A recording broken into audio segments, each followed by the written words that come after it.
Күнүн орчундуу кабарлары менен эфирде Алтын бешик маалымат программасы, студияда Асылкан Махамат кызы, саламатсыздарбы? Алгач бүгүнкү күнгө алынган жаңылыктардан кыскача. Садыр Жапаров эл аралык бокс ассоциациясынын президенти Умар Кремлевду кабыл алды. Материалдык резервдер фонду аркылуу 4977 тонна аммиак селитрасы аймактарга бөлүштүрүлүп берилүүдө. Президент Садыр Жапаров бүгін 5 декабрда эл аралык бокс ассоциациясынын президенти Умар Кремлевду кабыл алды. Президенти басма-сөз кызматынан билдиришкендей, Кыргызстанда боксту өнүктүрүүнүн жана өлкөдө эл аралык иш-чараларды өнүктүрүүнүн алкагында кызматташуу маселелери боюнча пикир алмашуу болду. Президент Садыр Жапаров Кыргызстанда мамлекеттик деңгээлде дене тарбия жана спортту, анын ичинде боксту өнүктүрүүгө өзгөчө көңүл бурулуп жатканын белгиледи. Садыр Жапаров өлкөдө жакшы бокс мектеби бар муну ири эл аралык мелдештерде жеңген жогорку пробадагы медалдар тастыктап жаткандыгына көңүл бурду. Мындан тышкары Умар Кремлев эл аралык бокс ассоциациясы Кыргызстанда бокс боюнча эл аралык турнирди жана чет элдик спортчулар үчүн машыгуу жыйындарын өткөрүү, ошондой эле республикада бокс академиясын куруунун алкагында кызматташуу мүмкүнчүлүктөрүн карап жатканын баса белгиледи.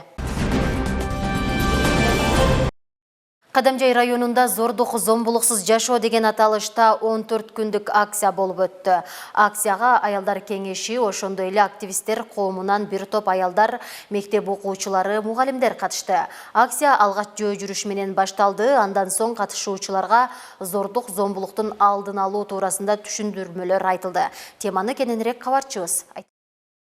Биз зордук Кадамжай районундагы аялдар кеңеши, ошондой эле активисттер коому биргеликте зордук зомбулуксуз жашоо акциясын уюштуруп 16 күндүк деп атаган. Адистердин айтымында учурда зомбулукка кабылган жарандарга моралдык, психологиялык, сексуалдык, физикалык жактан ар тараптуу колдоолор көрсөтүлмөкчү. Бүгүн биз 16 күндүк зордук зомбулуксуз жашоо акциясынын баштоонун алдында турабыз. Бүгүн бизде район боюнча аялдар кеңеши жана активисттер коомунун биригип ушул акцияны баштап атабыз. Акциянын негизги максаты зордук зомбулуктун алдын алуу, болтурбоо жана ага карата түшүндүрүү иштерин жүргүзүп, чара колдонуу болуп саналат. Иш-чаранын жүрүшүндө аялдарга моралдык жактан колдоо катары спорттук иш-чаралар да өткөрүлдү.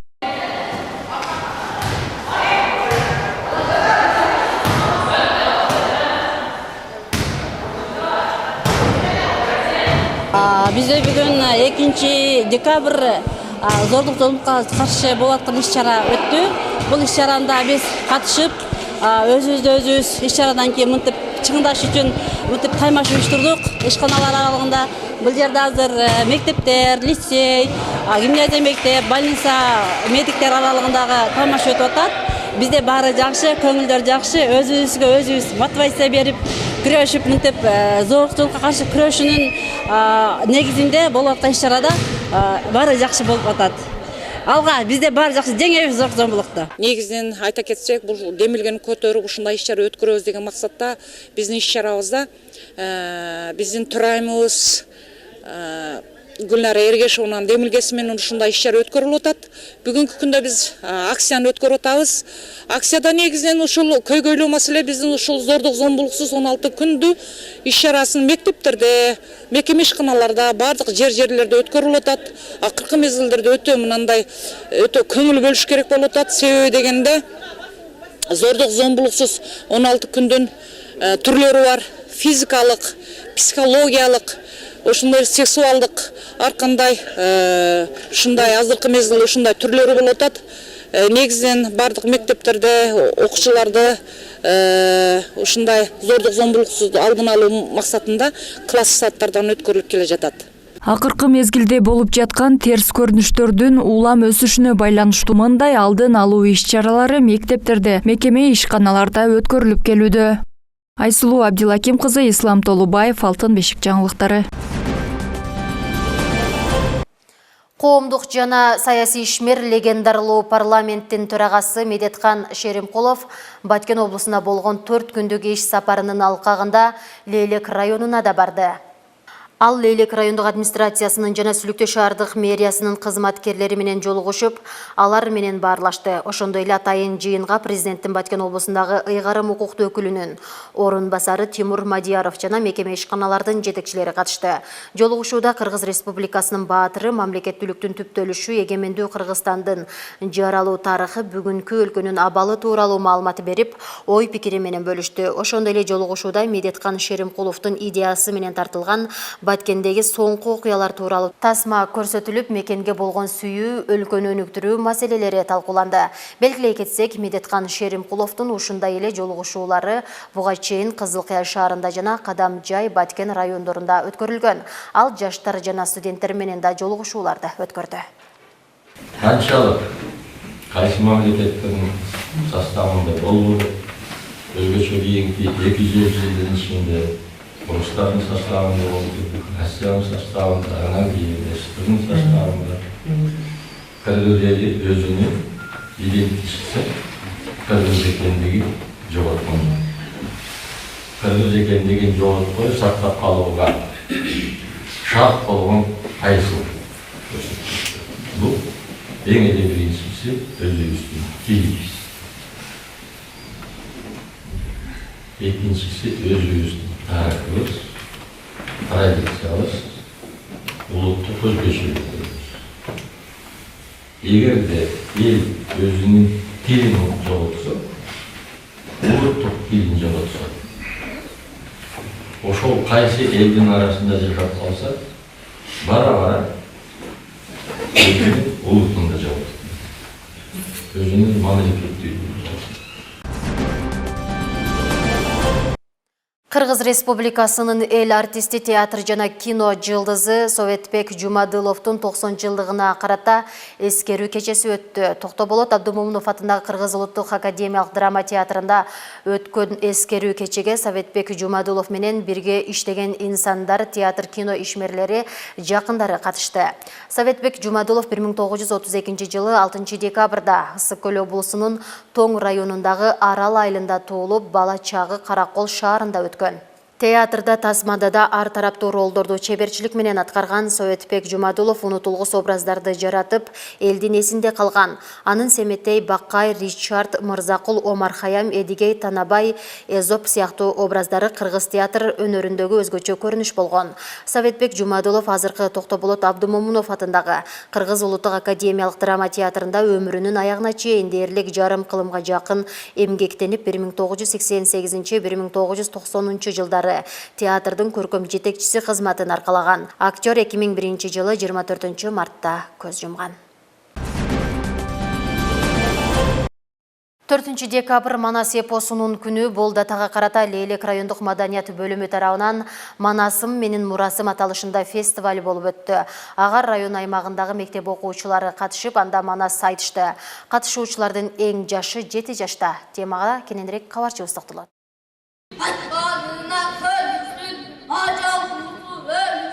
Лейлек районунда Манас эпосунун күнү белгиленди. Райондук маданият бөлүмү тарабынан жаш манас айтуучулар арасында фестиваль уюштурулуп, ага район аймагындагы жаш манасчылар катышышты.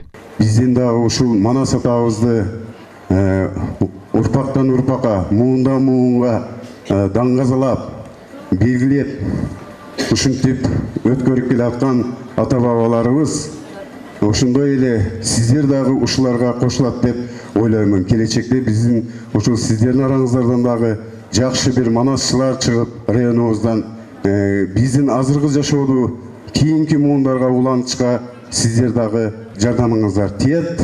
Келечекте бизден жакшы манасчылар чыгат деген ойдомун. Фестивальга 50-ге жакын жаш манасчылар катышты. Алардын эң кенжеси 7 жашта. Иш-чараны уюштуруунун башкы максаты Манас эпосунун үчүлтигин сактоо, өнүктүрүү, даңазалоо жана жайылтуу. Эпос аркылуу жаштарды идеялык, тарбиялык жана тарыхый маданий мүнөздөгү иш-чараларга тартуу болуп саналат.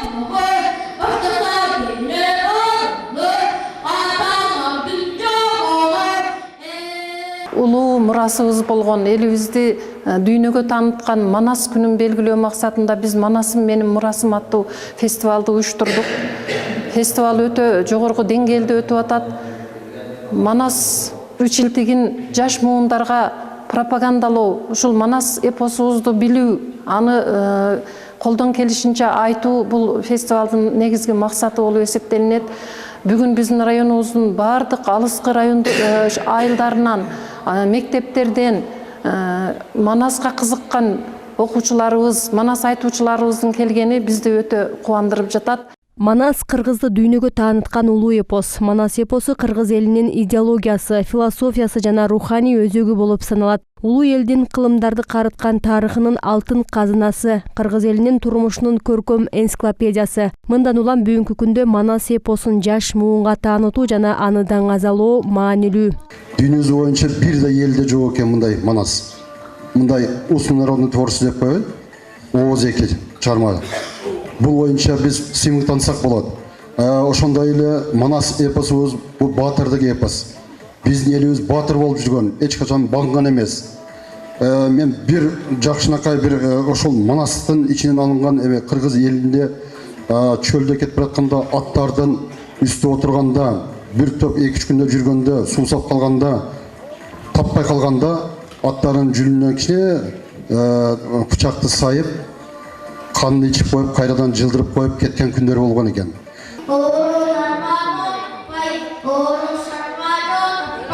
Белгилей кетсек, 2015 жылдын 27 апрелинде кыргыз өкмөтү Манас эпосунун күнүн белгилөө жөнүндөгү токтом кабыл алган. Мына ошол күндөн тарта өлкөдө Манас эпосунун күнү белгиленип келет. Бул күнү Манасты даңазалоо багытында түрдүү иш-чаралар өткөрүлөт.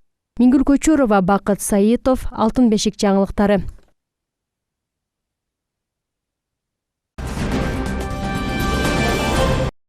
Папиллома вирусу боюнча алдын ала эмдөө календары боюнча эмдөө иштери ноябрь айынан башынан тарта өлкө аймагында эмдөө жүргүзүлүп жатат. Ага ылайык Разаков шаарында ден соолукту чыңдоо канасы 11 жаштан 14 жашка чейинки өспүрүм кыздардын ата-энелерине папиллома вирусу ошондой эле эмдөө тууралуу түшүндүрүү иштерин жүргүзүштү. Лелек райондук мамлекеттик администрациясынын демилгеси менен Разаков шаарында мектептерде окуган окуучулардын ата-энелерине жана мугалимдерине атайын адистер тарабынан папиллома вирусу боюнча маалымат берилди.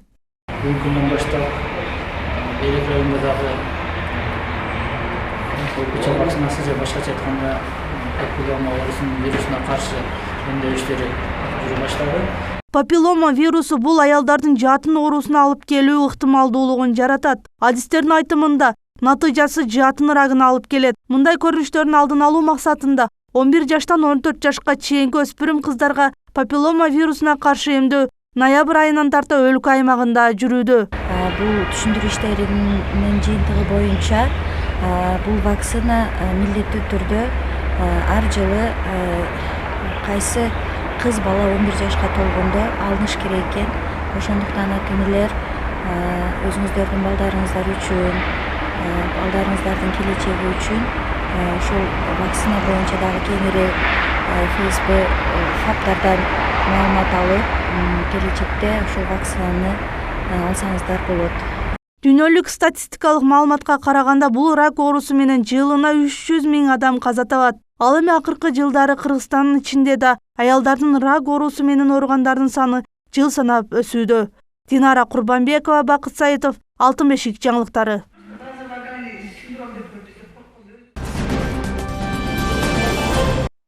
Кыргыз Республикасынын министрлер кабинети жазгы талай иштерине дыйкандарга колдоо көргөзүү максатында материалдык резервтер фонду аркылуу 4977 тонна аммиак селитрасы аймактарга бөлүштүрүлүп берилүүдө. Жаз келери менен аймактарда айдап себүү иштери башталат. Андыктан дыйкандарды түйшөлткөн маселелердин бири жер семирткичтеринин баасы. Учурда Кызылкыя шаарына 378 тонна жер семирткич Баткен областы үчүн ажыратылган. Жакынкы күндөрү район шаарларга берилмекчи. Кыргызстанга буга чейин Өзбекстандан 4977 тонна аммиак селитрасы алып келинген болчу. Бул тууралуу Кыргызстандын айыл чарба министрлигинин басма сөз кызматы кабарлаган. Аммиак селитрасы өлкөнүн азык-түлүк коопсуздугун камсыз кылуу, республиканын жер семирткичтерге болгон керектөөсүн толук камсыздоо жана стратегиялык корду түзүү максатында уюшулган. Анын ичинен Баткен облусуна 378 тонна бөлүштүрүлдү. Аммиак селитрасы учурда шаардын Восток Кичи районундагы кампада сакталууда. Мында сырткары Жалал Абад жана Ош облустарына 819 тоннадан каралган. Ошондой эле Ысык Көл облусуна 682 тонна, Нарын облусуна 200, Чүй облусуна 1300 тонна жана Талас облусуна 779 тонна бөлүштүрүлгөн. Кыргыз Республикасынын өкмөтүнө караштуу материалдык резервдер фондунан бизге 378 тонна селитра жер семирткич келип түшкөн, кампабызда азыр сакталып турат. Анан ошол өкмөттөн берилген буйруктардын негизинде, распоряжениялардын негизинде айыл өкмөттөргө, Баткен областы боюнча райондорго, айыл өкмөттөргө таркатып беребиз. Ар бир районго өзү бөлүнөт. Бизге 378 тонна турат кампада. Азыр эми аны ар бир районго кандайдан бөлүшөт, аны өкмөт тараптан өздөрү айтат. Селитранын азыркы убакта берилген, өкмөт тарабынан берилген баасы 30 сом 1 килограмм. Кайсыл жактан алып келген селитра? Бул негизи Өзбекстан Республикасынан чыгарылган селитра. Мамлекеттик материалдык резервдер фонду аркылуу ташылып келинген жер семирткичтерге болгон баа Кыргыз Республикасынын экономика жана коммерция министрлигине караштуу монополияга каршы жөнгө салуу кызматы тарабынан бекитилип, республиканын бардык аймактарында килограммы 30 сомдон сатылууда. Бүгүнкү күндө мынагы Баткен областынын Кадамжа районуна 120 тонна бөлүнгөн. Калган райондордон ошо айыл өкмөттөрдөн барып өздөрү сурап билсе болот. Эми бизге келгенден бери ошол өзүнүн сакталуу эрежелерин бүт сактап, ошол эреже боюнча сактап отурабыз азыр. Кампадагы 378 тонна аммиак селитрасынан 120 тонна Кадамжай районуна, Баткен районуна 118 тонна жана Лейлик районуна 140 тонна бөлүштүрүлөт. Аталган аймактардагы дыйкандар өздөрү жашаган айыл өкмөттөргө кайрылышса болот. Материалдык резервдер фонду аркылуу берилген жер семирткичтер жакынкы күндөрдө тийиштүү райондорго берилмекчи. Алтынай Шебединова, Азат Абсатаров, Алтын бешик жаңылыктары. Теманы улай өткөн жумада жер семирткичтер боюнча өкмөттүн чечими чыгып, баасы 30 сом болуп бекитилди. 10 декабрга чейин 4970 тонна жер семирткич дыйкандарга берилет. Бул тууралуу Айыл чарба министринин орун басары Мурат Байдылдаев парламенттин агрардык комитетинин жыйынында билдирди. Анын айтымында жер семирткичтер адегенде түштүктө 49 сомдон, түндүк региондорго 52 сомдон туура келген. Кийин монополияга каршы кызматы 46 сом 70 тыйынга түшүрүп берген. Бирок жеке ишкерлер алып келген баа арзан болгондуктан акыркы тескеме менен 30 сом болгон. Ортодо 95 миллион сомдук зыянды мамлекет төлөйт. Бул ошол учурдагы валюталык курстагы айырмачылыктан келип чыккан, деди Байдылдаев.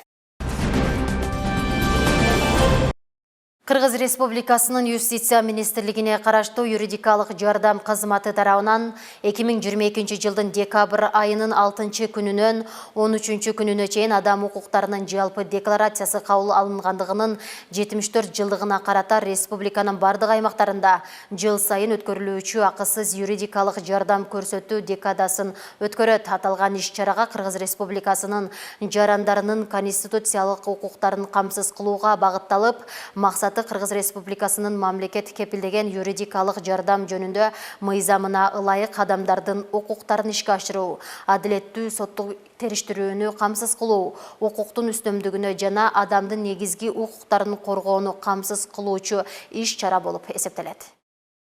10 декабрь адам укуктарынын жалпы декларациясын кабыл алганынын 74 жылдыгына карата Кыргыз Республикасынын юстиция министрлиги тарабынан өлкө боюнча акысыз юридикалык жардам көрсөтүү акциясы өтөт.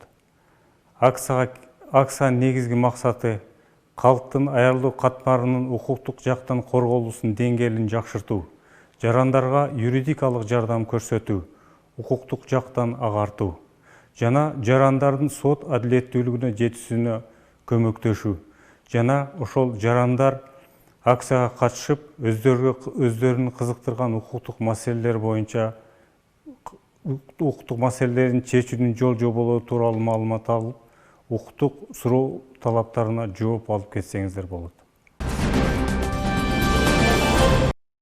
Улуттук Манас театрына Түрксой эл аралык уюму тарабынан автоунаа тапшырылды. Ал эми Нургалы Асаналиев бир катар манасчыларга 2 бөлмөлүү үйдүн документтерин тапшырган. Бул тууралуу Маданият, маалымат, спорт жана жаштар саясаты министрлигинин басма сөз кызматынан кабарлашты. Министрликтин маалыматына караганда Кыргыз улуттук Манас театры алгачкы жолу музыкалык аспаптардын коштоосунда Айкөлдүн аманаты аталышындагы драмалык спектаклин чоң сахнага алып чыкты. Спектакль 4 декабрь Манас күнүнө карата Токтоболот Абдумомунов атындагы Улуттук академиялык драма театрында көрүүчүлөргө сунушталды. Спектакль Кыргыз Республикасынын эл артисти, белгилүү манасчы, драматург жана төкмө акын Табылды Ахтановго таандык. Иш-чарага мамлекеттик катчы Сүйүнбек Касманбетов, Маданият министри Алтынбек Максутов, Жогорку кеңештин депутаттары, белгилүү коомдук маданий ишмерлер жана кеңири коомчулук катышты. Анда бүгүнкү күндөгү Манас эпосунун орду жана ролу, мамлекет тарабынан көрүлүп жаткан камкордуктар, театрда эмгектенген артисттердин аталган спектакльди чоң сахнага алып чыгуу иштери, ошондой эле Манас эпосунун улуттун уңгусу катары даңазалашты. Дүйнө элинде мындан ири көлөмдөгү эпостун жоктугу, анын күнүмдүк турмуштагы мааниси тууралуу сөздөр айтылды. Ошондой эле мамлекет тарабынан Манас эпосун сактоо жана даңазалоо боюнча атайын жарлыктын чыгышы, улуттук Манас театрынын негизделиши, имаратка ээ болушу, республикалык бюджеттен атайын айлык акы төлөнүп, мындай сейрек кездешүүчү өнөр ээлерине болгон мамиленин үзгүлтүксүз уланышы жана Кыргызстанда Манас эпосуна болгон астейдил мамиле баса белгиленди. Иш-чаранын аягында улуттук Манас театрына Түрксой эл аралык уюму тарабынан жеңил автоунаа тапшырылды. Көрсөтүүбүздү спорт жаңылыктары менен улантабыз. Көкбөрү боюнча Баткен шаарынын ачык биринчилиги өткөрүлдү. Анда шаар жана район аймагынан келген 5 команда күч сынашты. Оюн кызуу жүрүп, жеңген командага акчалай жана баалуу белектер тапшырылды. Кыргыздын улуттук ат оюну боюнча мелдештин жүрүшүнөн кенен кезектеги репортажда сөз болот.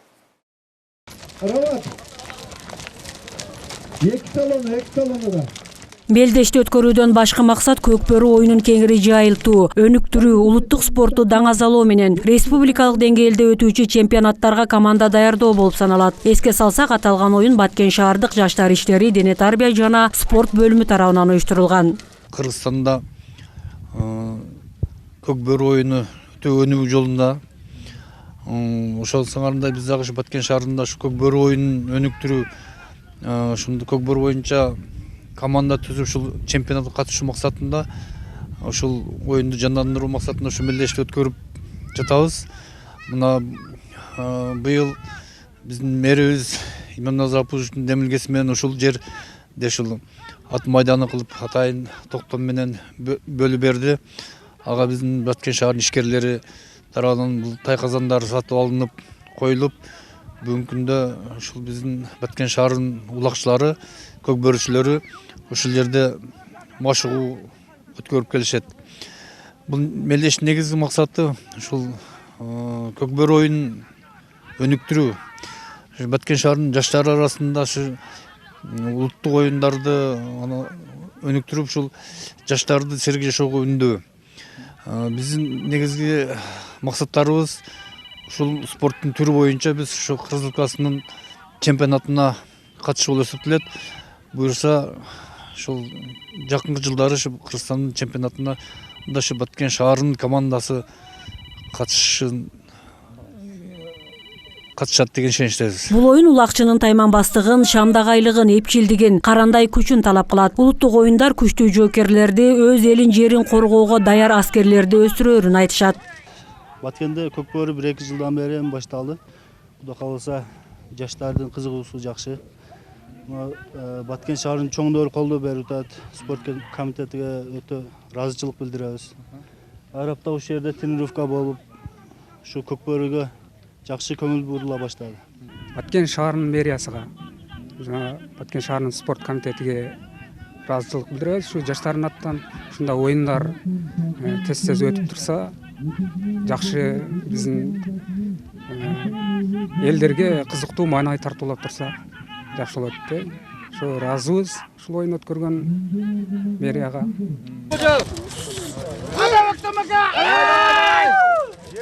Оюн кызуу жүрүп, кыйкырык сүрөөн менен коштолду. Командалардын мыкты даярдыкта келгендиги оюндун жүрүшүндө көрүнүп турду. Өзгөчө ат үстүндөгү чеберчилик менен жеңишке жетишүү камсыз кылынды. Жыйынтыгында Бужун командасы 1-орунду камсыз кылып, уюштуруучулар тарабынан 30 000 сом акчалай жана баалуу белектердин ээси болушту. Ал эми 2-орунду Баткен шаары, 3-нчүнү Карабак айылынан келген улакчылар камсыз кылышты. 5-номердеги, 7-номердеги Бүркүт Карабах командасынын Эсенали батыры. Ар бир элдин өзүнүн тарыхы, каада салты, үрп адаты, анын ичинде улуттук оюндары болот. Анын ичинде көчмөн кыргыз элинин көкбөрү оюнун ата-бабалар илгертен ойноп, аздектеп муунга өткөрүп келет. Ал эми учурда өлкө аймагында улуттук оюндарды өркүндөтүүгө өзгөчө көңүл бурулууда. Мындан улам Баткен шаарында алдыда дагы Нооруз майрамын утурлай көкбөрү оюнун өткөрүү пландалууда. Өнүктүрүү биздин ата-бабабыздан калган мурас болуп эсептелинет. Бермет Манасова, Рыскелди Азамат уулу, Алтын бешик жаңылыктары.